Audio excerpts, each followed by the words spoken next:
sur Quare, Q-U-A-R-E, l'encyclopédie sous forme de podcast pour les enfants petits et grands. Aujourd'hui, l'épisode est consacré à Pelé. Qui était Pelé ? Pelé, de son vrai nom Edson Arantes do Nascimento, était un footballeur brésilien considéré comme l'un des plus grands joueurs de tous les temps. On l'appelait le roi Pelé.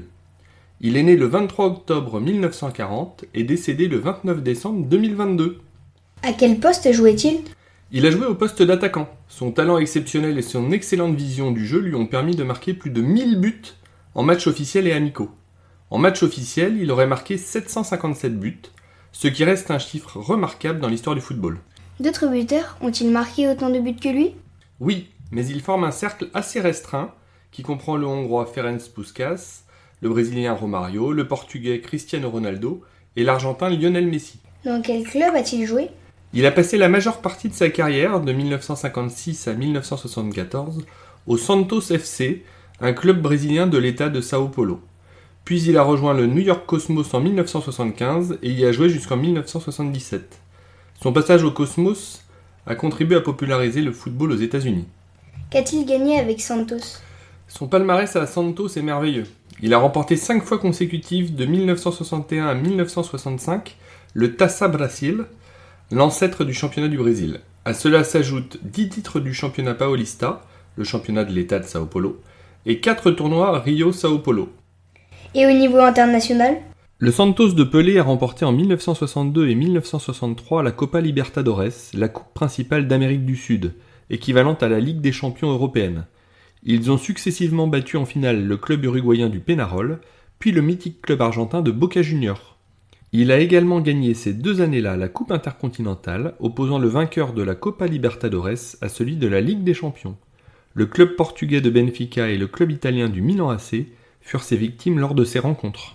Pourquoi la Coupe d'Amérique du Sud s'appelle-t-elle Copa Libertadores ? Son nom, Libertadores, rend hommage aux libérateurs de l'Amérique du Sud, les héros de l'indépendance qui ont lutté pour libérer les pays sud-américains de la domination coloniale espagnole et portugaise au début du XIXe siècle.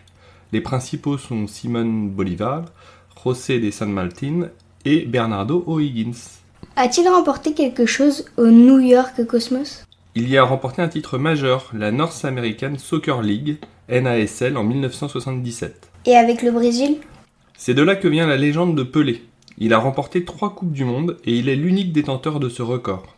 En 1958, en Suède, il n'a que 17 ans, mais il est déjà décisif. En quart de finale, il marque l'unique but de la victoire contre le Pays de Galles.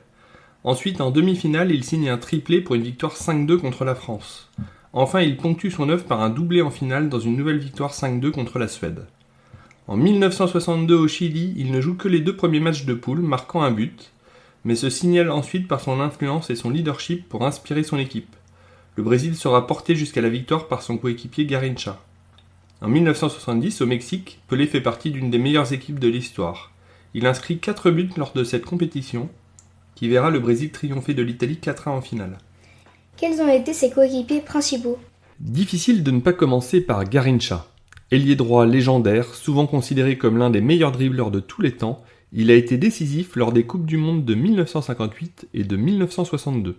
2 coéquipiers de l'équipe victorieuse en 1970 ont une place importante aux côtés de Pelé. Il s'agit de Carlos Alberto, défenseur et capitaine de l'équipe et célèbre pour son but en finale, et de l'ailier droit Jairzinho qui a marqué à chaque match de la compétition. Et ses rivaux ? Eusébio, surnommé la Panthère Noire, était un attaquant portugais qui a brillé avec le Benfica et l'équipe nationale du Portugal. Il a été l'un des meilleurs buteurs de son époque et a participé à l'élimination du Brésil en 1966.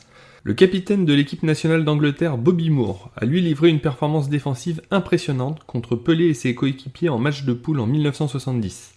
Mais le Brésil l'a tout de même emporté 1-0. Qu'a-t-il fait après sa carrière ? Il est resté très impliqué dans le sport, devenant ministre des Sports du Brésil pendant 3 ans. Il a également été consultant, commentateur et a été impliqué dans de nombreuses initiatives humanitaires et caritatives. Peux-tu raconter une anecdote concernant Pelé ? Lors de la demi-finale contre l'Uruguay en 1970, Pelé a réalisé une feinte mémorable. Alors qu'il s'apprêtait à tirer, il a laissé le ballon passer à côté de lui sans le toucher, trompant le gardien uruguayen qui s'était déjà bien jeté. Bien que Pelé n'ait pas marqué sur cette action, la feinte est restée célèbre pour son audace et son intelligence. Mais pour une fois, Pelé n'a pas marqué. Allez, une petite question pour voir si vous avez bien suivi cet épisode sur Pelé. Quel record emblématique détient Pelé? Réponse A, le nombre de buts en finale de Coupe du Monde. Réponse B, le nombre de sélections en équipe nationale. Réponse C, le nombre de Coupes du Monde remportées.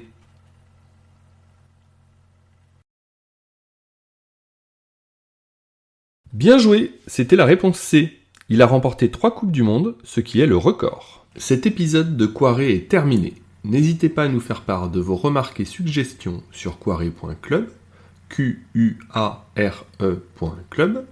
à nous donner une note de 5 sur votre application d'écoute et bien sûr à partager cet épisode à vos amis. À bientôt!